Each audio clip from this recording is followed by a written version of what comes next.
se prêche aujourd'hui dans nos églises, les apôtres ne l'ont pas prêché. Allez prendre les actes des apôtres, parcourez toutes les prédications des apôtres, vous ne verrez pas là où ils sont en train de parler des démons, des liens, de Satan. Tout le message était christocentrique, était basé sur Christ. Peut-être par rapport à la culture oui, par rapport à la culture, par rapport La Bible n'est pas un livre culturel, c'est un livre spirituel qui ne souffre pas de culture. Ah.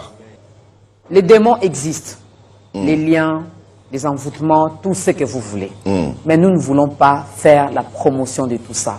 Au lieu de faire la promotion des démons qui ne font pas votre promotion ou qui ne font pas la promotion de Christ, Qui ne veulent pas votre bien. Maman, faisons la il y promotion a de lui-même de Jésus. dire comment tu peux passer ton temps de parler de quelqu'un qui ne t'aime pas. Il ne t'aime pas, mais tu parles de lui. Vous savez, le diable est trop malin. Le diable, lorsqu'il dit à Jésus, change le pierre en pain. En fait, il dit à Jésus, deviens ce que tu es déjà. Parce que Jésus, c'est le pain de vie. Ah. On te fera croire que tu n'as pas, entre-temps, tu en as ça en Christ. C'est quelque chose de grandir. Comme un enfant qui vient de naître, il ne sait pas qu'il est garçon-fille. Mais question, quand il arrive à un certain âge, il prend conscience qu'il est garçon-fille. Ce n'est pas à ce moment-là qu'il devient garçon ou il devient fille. C'est un problème de conscience. Vous voyez comment le diable peut t'embrigader dans le mensonge. Il peut faire te croire des choses qui ne sont pas vraies. Parce que un homme orgueilleux par nature, il veut qu'on parle de lui. C'est comme ça, même quand tu n'as pas étudié, tu n'es pas allé à l'école, tu as échoué aux examens, on te dit ce sont les démons des échecs. Donc le diable s'attribue tout. Ton pinet crève, il dit c'est le démon de crevaison. Il prend tout. Un cafard passe, il dit je suis là-dedans. Donc moi. il veut qu'on parle de lui. on parle que de Orgueilleux. lui. Orgueilleux. Et la Bible dit, nous, on ne fait pas son apologie. La Bible dit, résistez-le avec une foi ferme. Et la Bible dit, il fuira loin de vous. En fait, Dieu nous dit, mes enfants, c'est moi qui ai créé le diable. La matière avec laquelle je l'ai fabriqué, ça ne résiste pas à la foi. Si la foi est là, il ne peut pas résister.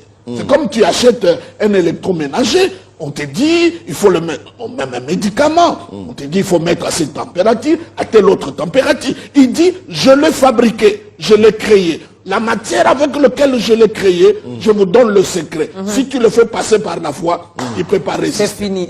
C'est moi le créateur. C'est comme ça, je quand vous vous parlez de combat spirituel, la Bible parle du combat de la foi. La cible du diable, ce n'est pas le mariage, ce n'est pas le travail, c'est la foi. Même quand il attaque le mariage, c'est la foi qu'il veut atteindre. C'est ok.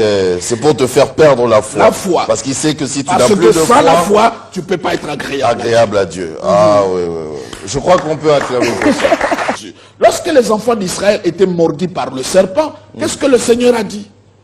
Quiconque va regarder les serpents de rein, qui est l'image de Jésus, va être guéri. Mais aujourd'hui, au lieu de regarder le serpent, nous étudions les sortes de serpents. Est-ce que c'est un vipère, anaconda, c'est un cobra, sonnette? Non, non, on ne nous a pas dit ça. On nous a dit de regarder sur Jésus. Dans le royaume de son Fils d'amour. Donc là où Dieu m'a placé, c'est là où se trouve son amour. Là où il y a le cœur de Dieu, c'est là qu'il m'a placé. Je dois croire à ça, pas aux expériences. Le diable agit pour ses enfants. Mais nous, l'Éternel est notre berger. Donc cela veut dire, là où il y a des brebis, c'est vrai qu'il y a des prédateurs. Mais le berger est là. Regarde un homme comme David. Un ours, un lion entre dans la bergerie, attrape une brebis. Il est un être humain comme moi. La brebis est animal. Qu'est-ce qu'il va suivre? Il va poursuivre le lion. Il va arracher la brebis qui était déjà dans la gueule du lion. Et il a tordu le cou du lion. Si lui, être humain, de chair, il fait ça pour un animal, qu'est-ce que vous pensez de Dieu comme berger? Qu'est-ce que vous pensez? Je donne un exemple. Dans une église, on fait passer un ex-sorcier pour rencontrer tout ce qu'il avait fait quand il était sorcier. À quoi cela sert dans une église?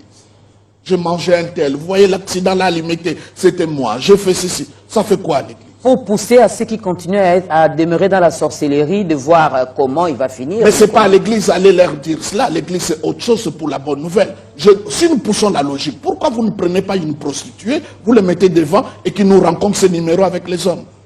Ah. Ah. On ne le fera pas. Parce que tous ce sont des œuvres du ténèbre. La chair n'est pas politique. La chair n'est pas pour le diable. La chair n'est pas pour... Quand tu te lèves, tu es pour la bonne nouvelle. Et tu parles que de Christ. Si tu as acheté une belle voiture, ce n'est pas la chair. Ça, ce n'est qu'une nouvelle intéressante. La bonne nouvelle, Jésus-Christ est mort, il est ressuscité, il est assis à la droite. Aïe, aïe, aïe.